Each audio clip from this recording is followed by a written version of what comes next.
Hi friends, നമ്മൾ gender school and society എന്ന 4th സെമിസ്റ്ററിൽ നിങ്ങളുടെ പുസ്തകമാണ് നോക്കിക്കൊണ്ടിരുന്നത്.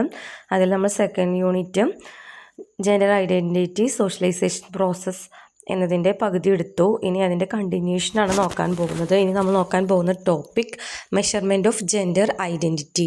എങ്ങനെയാണ് ജെൻഡർ ഐഡൻറ്റിറ്റി മെഷർ ചെയ്യുന്നത്? ഇതിന് 2 മെത്തേഡാണ് യൂസ് ചെയ്യുന്നത്. ബെംസെക്സ് റോൾ ഇൻവെൻറ്ററി അഥവാ BSRI അല്ലെങ്കിൽ പേഴ്സണൽ അട്രിബ്യൂട്ട്സ് ക്വസ്റ്റനെയർ PAQ. ഈ 2 മെത്തേഡാണ് ജെൻഡർ ഐഡൻറ്റിറ്റി മെഷർ ചെയ്യാൻ ഉപയോഗിക്കുന്നത്. ഫസ്റ്റ് മെത്തേഡായ ബെംസെക്സ് റോൾ ഇൻവെൻറ്ററി നമുക്ക് നോക്കാം. BSRI is a measure of masculinity, femininity, gender role. മെസ്കുലിനിറ്റിയും ഫെമിനിറ്റിയും സ്ത്രീത്വം ആൻഡ് പുരുഷത്വം അത് അളക്കാൻ ഉപയോഗിക്കുന്ന ഒരു മെത്തേഡാണ് BSRI. The test is formatted with 16 different personality traits. അതായത് ഈ ടെസ്റ്റിൽ ഒരു 60 പേഴ്സണാലിറ്റി ട്രൈറ്റ്സ് ഇൻക്ലൂഡ് ചെയ്യുന്നുണ്ട്. And based on a 7-point Likert scale. ഈ 60 പേഴ്സണാലിറ്റി ട്രൈറ്റ്സും 7 പോയിൻ്റ് ഓഫ് ലൈക്കേർട്ട് സ്കെയിൽ, അതായത് ഇങ്ങനെ ട്രൂ, നെവർ ട്രൂ, ഫാൾസ്, അങ്ങനെ ഒരു 7 കാര്യങ്ങൾ ഉൾപ്പെടുത്തിയിട്ടുണ്ട്.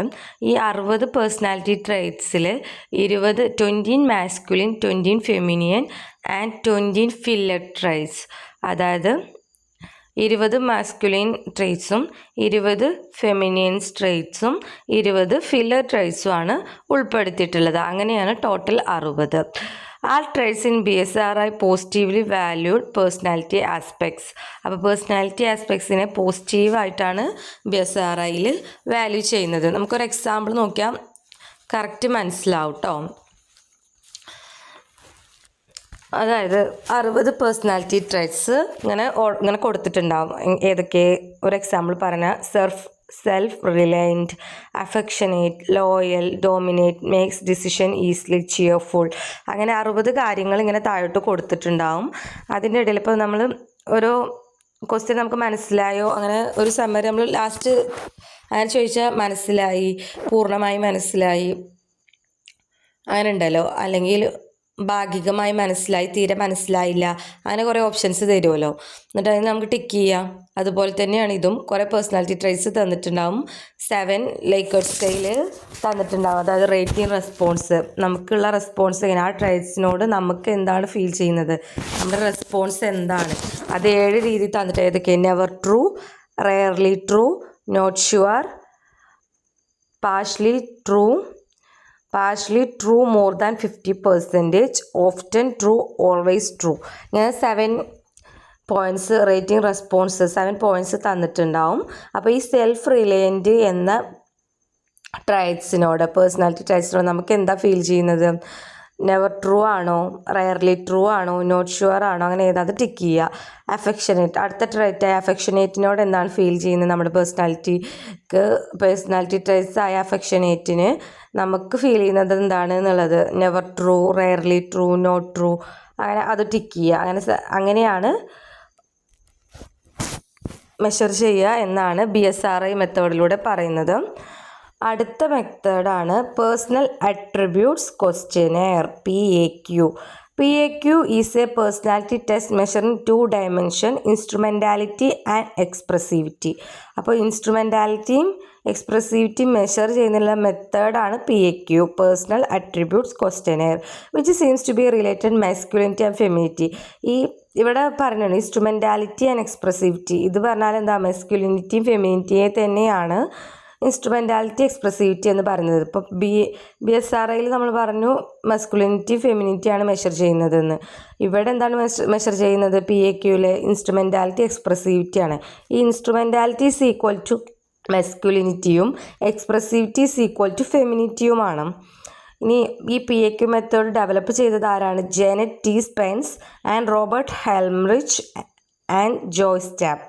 1975 അവർ ഈ മെത്തേഡ് ഇൻട്രൊഡ്യൂസ് ചെയ്തത്. ഇതിലെങ്ങനെയാണ് നമ്മളെ റെസ്പോൺസിന് നമ്മൾ റേറ്റ് ചെയ്യാൻ 5 പോയിൻറ്റ് സ്കെയിലാണ്. BSRIയിൽ 7 പോയിൻറ്റ് ലൈക്കേർട്ട് സ്കെയിലായിരുന്നു.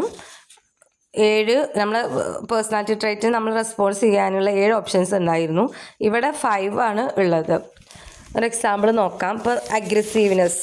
അപ്പോൾ 5 അത് അഗ്രസീവ്നെസ് ഒരാൾക്ക് പേഴ്സണാലിറ്റി ട്രൈറ്റ് എന്താണ് ഫീൽ ചെയ്യുന്നത് അഗ്രസീവ്നെസ്സിനോട്? ഒന്ന് not present, and third not sure, fourth present, and fifth highly present. അപ്പോൾ ഒരു വ്യക്തിയോട് ഒരു വ്യക്തിക്ക് അഗ്രസീവ്നെസ് എന്ന പേഴ്സണാലിറ്റി ട്രൈറ്റ്സ് ഉണ്ടോ ഇല്ലേ എന്ന് നോക്കാൻ വേണ്ടി നമുക്ക് ഈ മെത്തേഡ് യൂസ് ചെയ്യാം. അയാൾക്ക് എന്താണ് അഗ്രസീവ്നെസ് എന്നതിന് ഫീൽ ചെയ്യുന്നത്, അയാളിൽ അത് വളരെയധികം ഉണ്ട്, അല്ലെങ്കിൽ തീരെ ഇല്ല, അയാൾക്ക് ഉറപ്പില്ല, അല്ലെങ്കിൽ ഉണ്ട്, അല്ലെങ്കിൽ വളരെയധികം പ്രസൻ്റ് ആണ്. അങ്ങനെ 5 ഓപ്ഷൻസ് തന്നിട്ടുണ്ടാവും, അതിലൊന്ന് ടിക്ക് ചെയ്യുക. അപ്പോൾ നമുക്ക് കണ്ടുപിടിക്കാൻ മെഷർ ചെയ്യാൻ സാധിക്കും എന്നാണ് പറയുന്നത്. അപ്പോൾ നിങ്ങൾക്കിത് മനസ്സിലായി എന്ന് വിചാരിക്കുന്നു. അടുത്തത് നമ്മൾ നോക്കാൻ പോകുന്ന topic gender discrimination in class room interactions. According to survey conducted in 1991 by the American Association for University Women, the gender bias in the classroom mostly affects girls. അപ്പോൾ 1991 നടത്തിയ സർവേ പ്രകാരം American association for university woman നടത്തിയ survey പ്രകാരം class റൂമിൽ ഏറ്റവും കൂടുതൽ gender bias നേരിടുന്നത് സ്ത്രീകളാണ്, പെൺകുട്ടികളാണ്. There is a dissimilarity in their self-concept even in elementary school stage. അപ്പോൾ ഒരു എലമെൻ്ററി സ്കൂൾ സ്റ്റേജ് മുതൽ തന്നെ ഇത് സ്റ്റാർട്ട് ചെയ്യുന്നുണ്ട് എന്നാണ് പറയുന്നത്. School students spend more hours of the day in class room activities. അപ്പോൾ കുട്ടികൾ ഏറ്റവും കൂടുതൽ സ്പെൻഡ് ചെയ്യുന്നത് എവിടെയാണ്? സ്കൂളിലാണ്, ക്ലാസ് റൂം ആക്ടിവിറ്റീസുകളിലാണ്. Class room interaction between the teacher and students as well as students among themselves form an important component of their education. അപ്പോൾ ടീച്ചറും കുട്ടികളുമായുള്ള ഇടപെടലും കുട്ടികൾ പരസ്പരമുള്ള ഇടപെടലൊക്കെ ഒരു എഡ്യൂക്കേഷൻ്റെ ഒരു ഇമ്പോർട്ടൻറ്റ് കമ്പോണൻ്റ് ആണ്. Research find a report that teachers utilise the competitive tendency existing between boys and girls to motivate and manage student in the class room. അപ്പോൾ സ്ത്രീകൾ ഈ കോമ്പറ്റീഷൻ ഉണ്ടല്ലോ, ആൺകുട്ടികളും പെൺകുട്ടികളും, അത് യൂട്ടിലൈസ് ചെയ്യുന്നുണ്ട്. ഒരു ക്ലാസ് റൂം മെയിൻറ്റെയിൻ ചെയ്ത് മുന്നോട്ട് കൊണ്ടുപോകുന്നതിൽ ടീച്ചർമാർ അവർക്കിടയിൽ ആൺകുട്ടികൾക്കും പെൺകുട്ടികൾക്കുള്ള ആ കോമ്പറ്റീവ്നെസ് യൂസ് ചെയ്യുന്നുണ്ട് എന്നാണ് പറയുന്നത്.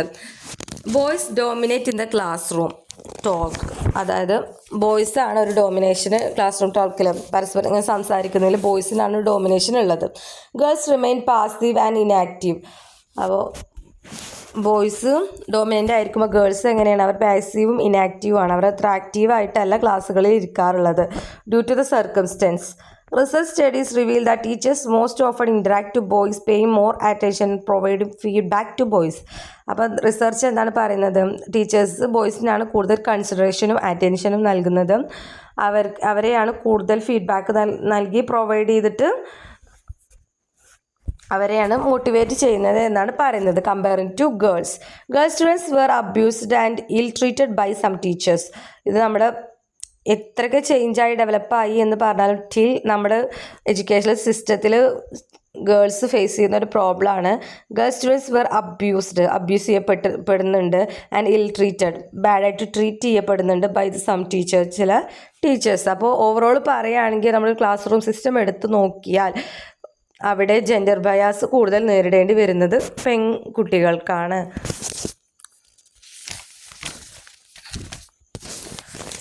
ക്ലിയർ ആയല്ലോ? അപ്പോൾ നമ്മൾ സിലബസ് ബേസ്ഡ് ആണ് പോയിക്കൊണ്ടിരിക്കുന്നത്. നിങ്ങളെല്ലാവരും ടെക്സ്റ്റ് ഫോളോ ചെയ്താൽ നിങ്ങൾക്ക് കൂടുതൽ ക്ലിയറായി മനസ്സിലാവും. And next topic analysis of gender role stereotypes.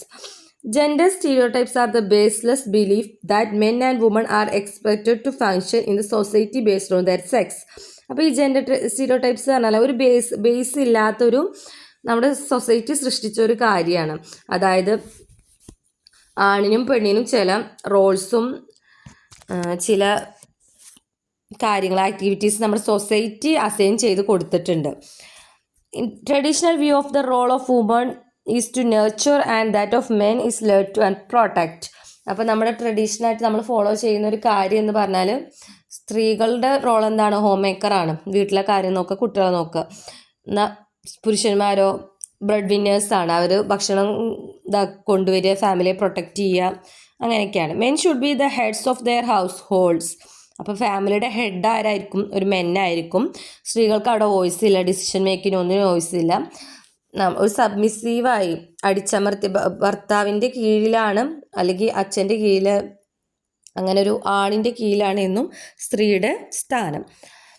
Sex role stereotyping are transmitted by agencies of socialization such as family, peer groups, school, the public and media. അപ്പോൾ ഇത് നമ്മുടെ സമൂഹം സൃഷ്ടിച്ച ഈ കാര്യം ജനറേഷൻ ടു ജനറേഷൻ ഇങ്ങനെ പാസ് ചെയ്ത് പോവുകയാണ്. ആരിലൂടെ? ഫാമിലിക്ക് ഇമ്പോർട്ടൻസ് ഉണ്ട്, പിയർ ഗ്രൂപ്പിനുണ്ട്, സ്കൂളിനുണ്ട്, പബ്ലിക്കിനുണ്ട്. ഈ ഇൻസ്റ്റിറ്റ്യൂഷൻസൊക്കെ ഈ ജെൻഡർ സ്റ്റീരിയോടൈപ്പിംഗ് ഇങ്ങനെ ട്രാൻസ്മിറ്റ് ചെയ്ത് ഇങ്ങനെ പുതുതായി ജനിക്കുന്ന കുട്ടികളിലേക്ക് പകർന്നു കൊടുത്തു പോവുകയാണ്. These gender stereotypes are socially constructed and not natural. അപ്പോൾ ഇതൊക്കെ എന്താണ്? സോഷ്യലി കൺസ്ട്രക്റ്റഡ് ആണ്, നാച്ചുറൽ ആയിട്ട് ഉള്ളത് അല്ല. അങ്ങനെ നമ്മുടെ ഈ യൂണിറ്റ് കംപ്ലീറ്റ് ചെയ്തിരിക്കുകയാണ്. വളരെ സിമ്പിളായൊരു യൂണിറ്റാണ്. ഫസ്റ്റ് തന്നെ നമ്മൾ പറഞ്ഞത് എന്തായിരുന്നു? ജെൻഡർ ഐഡൻറ്റിറ്റി എന്നാൽ എന്ത് എന്ന് പറഞ്ഞു. സോഷ്യലൈസേഷൻ പ്രോസസ്സ് എന്താണെന്ന് പറഞ്ഞു. മെഷർമെൻറ്റ് ഓഫ് ജെൻഡർ ഐഡൻറ്റിറ്റി പറഞ്ഞു. പിന്നെ gender stereotype in class room, പിന്നെ ജെൻഡർ സ്റ്റീരിയോടൈപ്സ് പറഞ്ഞു. പിന്നെ ലാസ്റ്റ് നമ്മൾ കവർ ചെയ്ത ടോപ്പിക് എന്തായിരുന്നു? Analysis of gender role stereotypes. അപ്പോൾ നിങ്ങൾക്ക് മനസ്സിലായി എന്ന് വിചാരിക്കുന്നു. Thank you for watching.